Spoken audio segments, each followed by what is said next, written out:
কোন ষড়যন্ত্রের দ্বারা দেশে এবং বিদেশে কারা এর পিছনে ক্রিয়ানক ছিল এবং এই মানে নিকৃষ্ট হত্যাকাণ্ডের পিছনে এবং সেই জঘন্য হত্যাকাণ্ডের যে একটা বিচার আমরা দাবি করি দেশের তরুণ প্রজন্ম হিসেবে। বিখ্যাত 4 নেতাকে এই দিনে হত্যা করা হয়। তো এই দিনের মানে যদি বলা যায় আমাদের জাতির জন্য, বাঙালি জাতির জন্য এটা একটা অপূরণীয় একটা ক্ষতির দিন, যেটা হয়তো কখনোই পূরণ করা সম্ভব না। আমরা বর্তমানে বাংলাদেশে বিভিন্ন রকমের সমস্যা দেখছি, দুর্নীতি বা আনুষঙ্গিক বিভিন্ন রকমের কর্মকাণ্ডে বাংলাদেশ জড়িয়ে পড়েছে।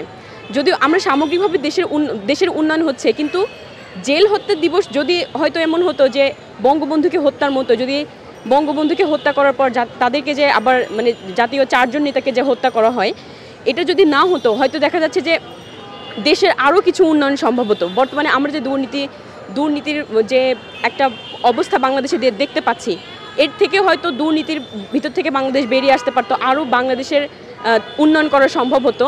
কিন্তু আমার যেটা ওভারঅল মনে হয় যে জাতীয় 4 নেতা হত্যা বা জেল হত্যা দিবস সত্যি বাংলাদেশের জন্য একটা অপূরণীয় ক্ষতির বিষয়। জেল হত্যা দিবসের ফলে কি আমাদের নেতৃত্বে একটা ঘাটতি দেখা দেয়, আর এরপর পরে আমাদের সেনাবাহিনী ক্ষমতায় আসে।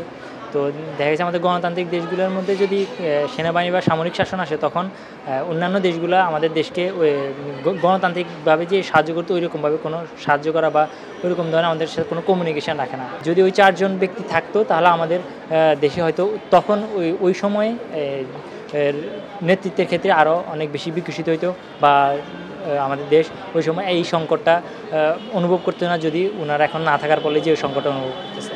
বঙ্গবন্ধুর পরে দেশ ধরে রাখার জন্য যারা ছিল, যে 4 জন নেতা ছিল, তাদেরও তো মেরে ফেলা হলো। এতে তো দেশের অর্থনীতিতে একটা চাপ আসে, নীতি নির্ধারকেরাও তো মনে করেন না থাকলে অর্থনীতিতে চাপ আসবে। এই জন্য আসলে যে পুরা বাংলাদেশের যে সিচুয়েশান, এই সিচুয়েশনে তাদের একটা অবদান অফকোর্স থাকতো উন্নতিতে, কিন্তু সেই উন্নতিটা হচ্ছে না, বা উন্নতি হইলেও হচ্ছে। তো আমার আশা আছে যে এই যে 4 জন নেতা, এই 4 জন নেতার যে শোক, এই শোকটা আমরা বুঝতে পারতেছি। তারা আমাদের দেশের মেরুদণ্ড ছিল, তাদেরকে হারিয়ে আমরা আসলেই শোকাহত। ইতিহাসে এটা কলঙ্কময় অধ্যায় ছিল, তাই তাদের প্রতি গভীর শ্রদ্ধা এবং ভালোবাসা জানাই। জাতীয় 4 নেতা তো আমাদের মহান মুক্তিযুদ্ধে অনেক গুরুত্বপূর্ণ ভূমিকা রাখছেন এবং মুক্তিযুদ্ধের সংগঠনের ক্ষেত্রে ওনাদের অনেক ভূমিকা ছিল। পাশাপাশি পাকিস্তান আমল থেকে শুরু করে বাংলাদেশের রাজনৈতিক ক্ষেত্রে ওনাদের যে ভূমিকা এবং ওনাদের যে অভিজ্ঞতা, সেটা আমাদের দেশের গঠনের ক্ষেত্রে এবং যুদ্ধ পরবর্তী বিপর্যস্ত দেশের পুনর্গঠনের ক্ষেত্রে এটা অনেক গুরুত্বপূর্ণ এবং ভূমিকা সম্পন্ন ছিল। কিন্তু যখন বঙ্গবন্ধু শেখ মুজিবুর রহমানের নির্মম শাহাদাতের পরে বা হত্যাকাণ্ডের পরে যখন সেনাবাহিনীর একটা কূ শুরু হলো এবং সেনাবাহিনী যখন মোটামুটিভাবে দেশে একটা সামরিক শাসন প্রতিষ্ঠা করতে গেল এবং কুখ্যাত খন্দকার মোশতাক যখন সে তার মন্ত্রিসভা গঠন করলো, তখন 4 নেতাকেও কিন্তু সে লোভ প্রদর্শন করে বঙ্গবন্ধুর বিরুদ্ধে একটা দেশ বিরোধী চক্রান্তে শরিক করতে চেয়েছিল। কিন্তু দেশপ্রেম দ্বারা উদ্বুদ্ধ হয়ে আমাদের মহান জাতীয় 4 নেতা তারা কিন্তু সেই লোভাতুর ডাকে কিন্তু সাড়া দেয় নাই এবং তারা কিন্তু শেষ পর্যন্ত নিজেদের ন্যায় এবং নিষ্ঠার ক্ষেত্রে সত্যবাদী ছিলেন এবং তারা জেল এবং কারাবরণ করে নিয়েছেন, কিন্তু নিজেদের আদর্শকে বিসর্জন দেন নাই। এবং বঙ্গবন্ধুর আদর্শে উজ্জীবিত হয়ে নিজেদের আদর্শ নিষ্ঠা ধরে রাখাটাই ছিল ওনাদের জীবননাশের মূল কারণ।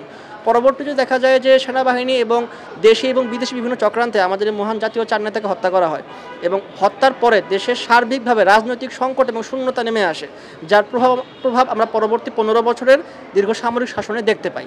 পরবর্তীতে বঙ্গবন্ধু কন্যা জননেত্রী শেখ হাসিনা যখন 96 সালে ক্ষমতায় আসেন, গণতন্ত্র পুনঃপ্রতিষ্ঠিত হয় এবং এরপরে আবার 2008 সালের 29শে ডিসেম্বর আওয়ামী লীগের যে ভোট বিপ্লবের মাধ্যমে পুনরায় মহান বিজয় একটা সম্পন্ন হয়।